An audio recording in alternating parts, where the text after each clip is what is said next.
Rubi, você tá ligado que muito brasileiro que veio pra cá nos últimos anos já tá de mala pronta de novo, né? O pior que é verdade. Só que o destino não é o Brasil. Sabe por que essa galera tá indo? Sei. França, Irlanda, Luxemburgo, Espanha. Vamos bater um papo sobre isso? Vamos lá. Olá, eu sou Rubi Arruda. Eu sou Gustavo Luna. Pessoal, esse aqui é o nosso canal em Portugal. Um canal onde a gente bate um papo sobre imigrantes brasileiros que estão aqui na Europa, através aqui de Portugal. O que acontece? A gente chegou aqui em Portugal já tem 3 anos. E a gente chegou em 2022. Sim. De lá pra cá, muita coisa nas leis mudaram. Bastante. Né? A gente tem tido aí um endurecimento nas leis de imigração, uma certa dificuldade, uma certa criação de empecilhos para se obter cidadania, para se obter outros vistos. Esse endurecimento ainda está em fase de progressão, ainda tem mudanças nas leis que ainda vão ser votadas e aprovadas esse ano, que endurecem ainda mais e tornam ainda mais difíceis. Vamos falar sobre brasileiros que vivem clima de tensão em Portugal, com leis duras, né? Portas sendo fechadas para brasileiros que pretendem mudar para Portugal, né? Muitos brasileiros nos últimos anos migraram para o país, né? Que tem a língua portuguesa, enfim, muita gente acreditou que esse era um bom caminho para viver. E o que a gente tem visto é um endurecimento da política migratória em Portugal, que tem causado medo e insegurança entre brasileiros que vivem no país. Muitos relatos de dificuldades para renovar documentos por conta da demora da Agência para Imigração, Migrações e Asilo, e temem ser detidos pela nova polícia especializada em estrangeiros, criada em agosto. Esse medo ganhou força depois de episódios recentes de deportações e detenções. Inclusive, uma brasileira retornava a Lisboa depois das férias no Recife, foi separada do marido e dos filhos pequenos e enviada de volta ao Brasil. Só ela ainda aguardava a autorização do visto de residência. Outros estrangeiros, inclusive brasileiros, estão atualmente detidos no Centro de Instalação Temporária do Porto, aguardando expulsão do país, salvo se conseguirem regularizar a documentação. As detenções são resultado da atuação da Unidade Nacional de Estrangeiros e Fronteiras, polícia recém-formada por 1.200 agentes com autorização para abordar pessoas nas ruas, no transporte público, e aí exige documentos. Em caso de ausência ou irregularidades, o estrangeiro pode ser detido. E com isso, o que a gente está notando? Muita gente que veio para cá, tanto nessa nossa geração, tipo de 2022, 2023 para cá, como pessoas já tinham vindo antes, e ainda não conseguiram se tornar cidadão europeu, estão fazendo as malas e estão indo embora para países que oferecem maiores vantagens. Sim, sim. Acredito, Gustavo, que o motivo pelo qual as pessoas estão indo para outro país, estão deixando de estar aqui em Portugal, é por essa falta de coerência do país com o imigrante. Eles não estão sabendo dispor bem as leis para o imigrante, deixa o imigrante perdido, sem noção de data, sem comprometimento do que realmente vai vir acontecer com o imigrante, até para ele se programar, né? Sim. Como deixa a gente muito perdido no que vem acontecer, as pessoas estão indo para países que dão mais segurança naquilo que se promete, na questão da lei migratória, do que se pode vir acontecer daqui a um tempinho. Como você colocou agora, da questão do que promete, né? Isso. A gente teve, na verdade, uma mudança muito recente na relação, assim, do que prometia ser esse sonho português para quem é brasileiro e para quem é de países lusófonos, né? Que são os países de língua portuguesa. E o que aconteceu de verdade.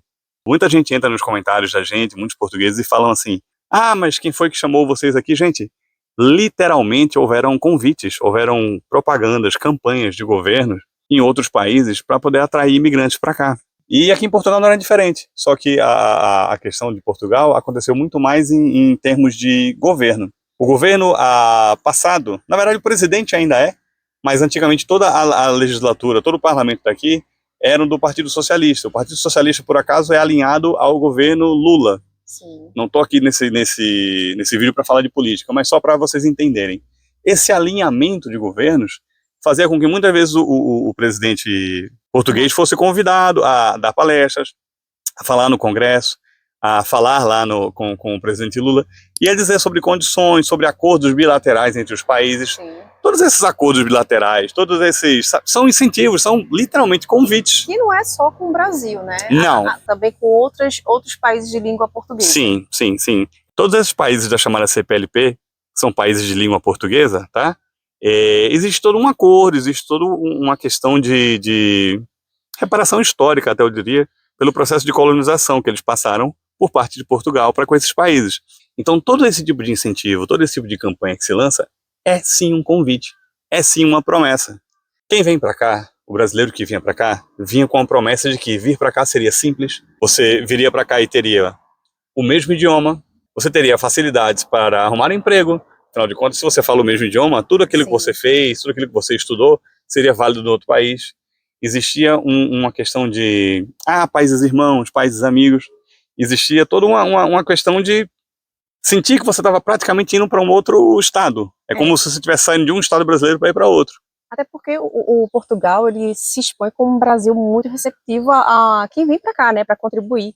E então, o que aconteceu? De uns anos para cá, no mundo inteiro, se teve uma reviravolta com relação à questão política, tá?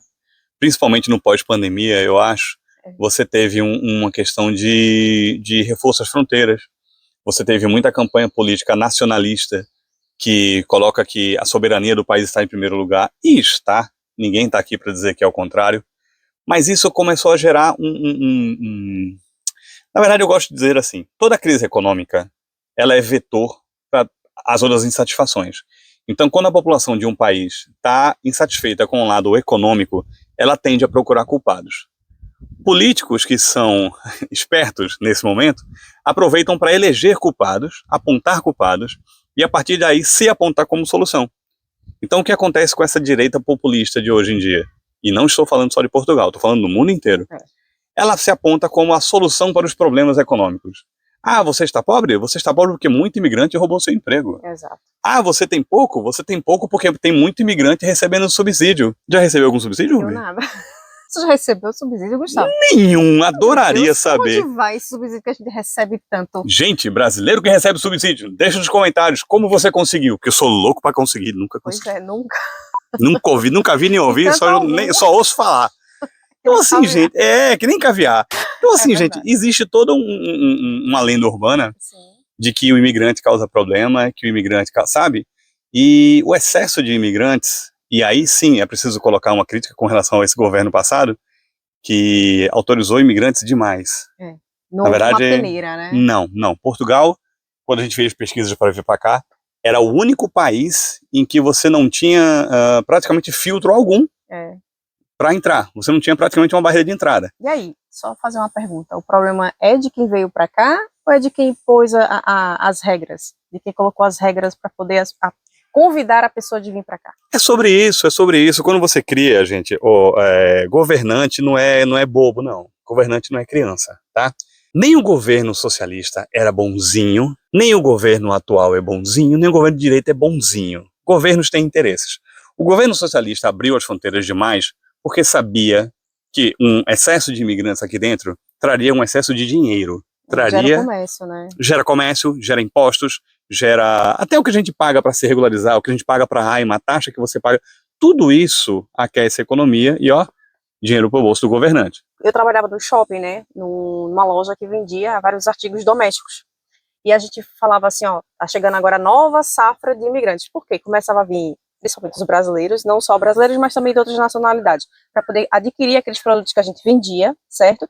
E quando a gente visualizava, a gente tem vários grupos de WhatsApp aqui de doação, de venda, né, de venda de seminovos, né? E a gente via uma grande propaganda também de produtos, porque as pessoas estavam regressando para sua terra natal. Entendeu? Então a gente dizia que vem aí a nova safra, porque o que acontece? Quando o governo está chamando os brasileiros ou qualquer outra nacionalidade de pessoas para vir para cá, vai gerar o comércio ali, só que eles percebem que não é tão esse conto de fadas, esse mundo da Disney que foi colocado, e voltam para casa. E aí todo investimento que deixaram aqui, vai ter reembolso? Não há, mas gerou comércio, gerou dinheiro ali naquele local. Existe também uma questão que é o seguinte, o custo de vida versus os salários. Quando você está fora do Brasil e está apenas pesquisando sobre vir para cá, você escuta muito sobre a questão do salário mínimo, você se projeta com aquela cabeça de brasileiro. Mas eu não sou uma pessoa que vai ganhar só um salário mínimo.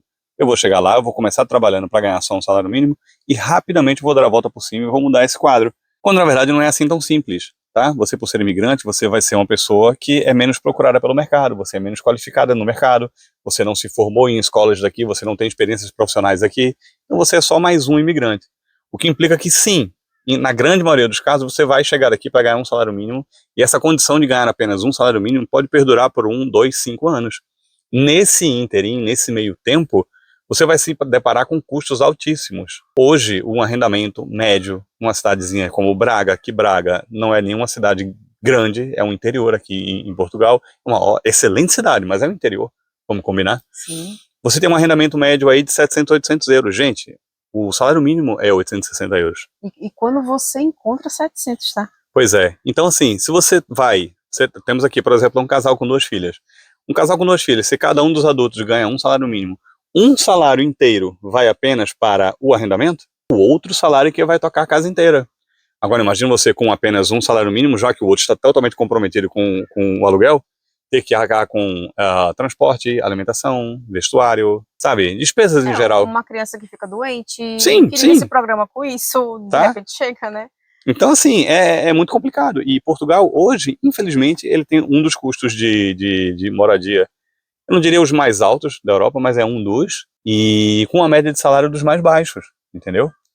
E daí, quando você tem uma comparação, já entrando aqui no porquê que as pessoas estão deixando Portugal para ir para a Espanha, para ir para a França e etc., você tem, por exemplo, um salário mínimo na Espanha bem maior, Okay. tá?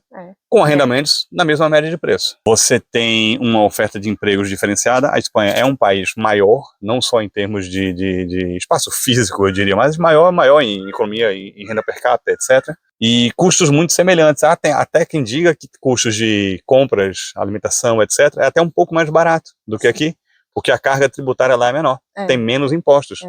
Então você imagina um país que você gasta um pouco menos para viver, e você ganha um pouco mais. Eu já ouvi relatos, Gustavo, de pessoas que moram em cidades fronteiras, assim, Sim. Que em vez de comprar o gás, né, de cozinha, aqui em Portugal, passa a fronteira, compra lá, porque lá tá mais acessível o valor e vem para casa. Bota a gasolina lá e, entendeu? Até esse tipo de mobilidade, assim. Claro.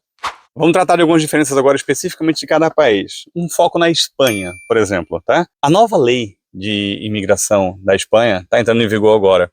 É muito engraçado que o timing é muito semelhante ao nosso. Sim. Enquanto a nova lei de imigração daqui de Portugal está sendo aprovada, endurece e dificulta a obtenção de nacionalidade, a obtenção de visto para entrar no país, etc., a nova lei da Espanha está fazendo exatamente o oposto. Eles estão criando novos vistos para busca de trabalho, semelhante ao que tem aqui, só que agora vai ser um visto mais facilitado do que o nosso aqui de Portugal. Eles estão com um período para tornar-se cidadão europeu com moradia regular na Espanha de apenas 2 anos, enquanto o nosso aqui é de 5 anos, tal qual a França, e tende a mudar. Essas mudanças que vão haver aqui, provavelmente vão passar de 5 para 7 anos, e para quem for de países que não falam língua portuguesa, de 5 para 10 anos. Então você vê um movimento exatamente oposto ao que está acontecendo aqui em Portugal. Aí você pensa, um brasileiro, né, uma família como a nossa, por exemplo, com essa promessa de que a gente consegue se legalizar rapidamente, a gente vai conseguir rapidamente um emprego, vai conseguir uma moradia de qualidade. Tudo isso você também pode conseguir na Espanha, só que com, de novo, custos menores ou equivalentes, ganhos maiores e mais incentivo com uma facilidade maior na legalização. Sim. Então você pensa, né? Mas tem a barreira do idioma. Uma coisa interessante, um casal de amigos nossos agora teve filho, agora há pouco, aqui em Portugal, e por uma outra facilidade legal, inclusive, eles vão conseguir naturalizar a filha recém-nascida deles na Espanha, e através da naturalização da filha na Espanha, eles vão conseguir legalizar-se. Olha só. Processo bem mais rápido, tá? E nesse processo, é isso que eu queria dizer, com relação ao idioma. Nesse processo, eles ainda não falam espanhol. Sim. Num primeiro momento, não é exigido que você fale espanhol para você começar. Comparando novamente ao Canadá, por exemplo, quando você tenta ir para o Canadá, você faz uma prova de proficiência para saber se você fala bem o inglês, ou se for para a região do Quebec, etc., você faz uma prova de francês para saber se você consegue falar. Lá na Espanha não tem essa necessidade na entrada. Depois dos 2 anos, quando você vai obter a cidadania, aí sim eles fazem uma provinha em que você tenta comprovar que você já consegue se comunicar em espanhol e faz uma prova também de cultura local. Okay. Gente, você está morando no lugar há 2 anos. Dá um bocadinho, né? Você há de ter aprendido alguma coisa do idioma e há de saber alguma coisa da cultura local. Pois é. Então, assim, entendam que é muito mais facilitado. Também tem a questão da França, né, Gustavo? A França, ela não só necessita de mão de obra de estrangeiros, como ela também busca, principalmente naquela região ali super turística, né? A questão dos Sim, cafés, dos restaurantes, sim. ela precisa de fato. E também temos a questão da documentação, que tem uma agilidade maior. Falando em documentação da França, temos a nossa jurista, Diana Lira. A gente vai deixar o contato dela aqui e vocês vão conseguir entrar em contato com ela. E ela vai lhe dar uma consultoria para dar todo o caminho que você tem que percorrer e ela vai dar toda a agilidade para isso. Falando não só da questão de documentação que a doutora Diana Lira faz, Sim, ela também tem uma escola da língua francesa. perfeito. Se era uma das barreiras a questão do idioma, já deixa de ser, não é? Já deixa de ser, pois é. Muito importante, muito importante. Não, a França é uma opção realmente muito boa. Assim, primeiro que, gente, quem já não se encantou com a França, né? Pois Quem é. já não quis ir para a França? Hoje falam que a França tem um problema, tem uma coisa. Todos os países têm problemas, tá? A gente precisa desmistificar um pouquinho. A gente morou 4 anos nos Estados Unidos, haviam problemas. Sim. A gente mora há 3 anos aqui em Portugal, há problemas. Então, assim, a França tem problemas? Tem. A Como Espanha qualquer tem lugar. problemas? Tem. Todos os lugares têm problemas. Mas a gente tem que medir, quando a gente está imigrando para algum lugar, as oportunidades que esse lugar dá. Tá bem? Então, assim, a questão de legalização, a questão de você ter um processo, de ter uma consultoria feita por brasileiros, ter uma escola de idiomas feita por brasileiros, que vai te ajudar a entrar e a ingressar no mercado de trabalho num país novo, é importantíssima. Então, sim, a gente recomenda a doutora Diana por ser parceira nossa, mas recomenda porque é esse tipo de passo a passo, é esse tipo de caminho que o imigrante traça para sair daquela linha do básico, do assalariado, do salário mínimo, para um imigrante que realmente se integrou àquela sociedade ali e que vai conseguir empregos de igual para igual com quem já é cidadão. E aí, gente, voltando aqui para a questão da comparação, né, e desse movimento migratório praticamente que está acontecendo, você teve um primeiro movimento migratório muito forte, que foi de brasileiros vindo para Portugal, muito grande, e agora você tem de brasileiros em Portugal indo para esses outros países.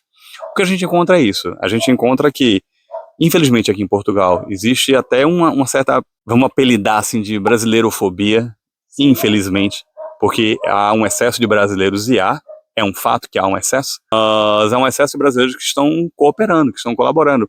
Claro que todo pomar tem a sua laranja podre, claro que tem brasileiros que fazem besteiras, mas assim, também há portugueses que fazem besteiras, não é mesmo? Então, não é uma questão, sabe?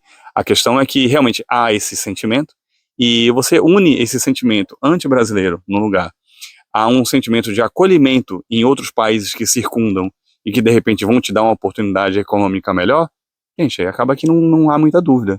Hoje nós escolhemos, e nossa escolha ainda é estar e permanecer aqui em Portugal. Nossa filha está atingindo uma idade escolar agora, que ela já vai ir para uma faculdade, etc. A menor está crescendo também, já está se adaptando aqui à escola. Então a gente tem uma questão já de formar raízes aqui e está muito feliz com isso. Mas é totalmente compreensível quem de repente decide sair daqui ir para um outro país para evoluir, para ter uma carreira, uma questão melhor, uma evolução de vida, não é? Sim. Então, gente, é isso. Portugal, apesar de todas as maravilhas que tem aqui, apesar de ser um país pacífico, apesar de ser um país belíssimo, infelizmente não está sendo o país mais atrativo atualmente para imigrantes, tá? Você tem a Espanha, você tem a França e você tem muitos outros países por aí que estão se tornando mais atrativos e cada vez mais chamando a atenção do brasileiro que está vindo para cá. Deixa eu perguntar aqui uma coisa para você. Se você for imigrar hoje, você escolheria Portugal para poder imigrar? Ou você escolheria outro país do continente europeu? Espanha, França.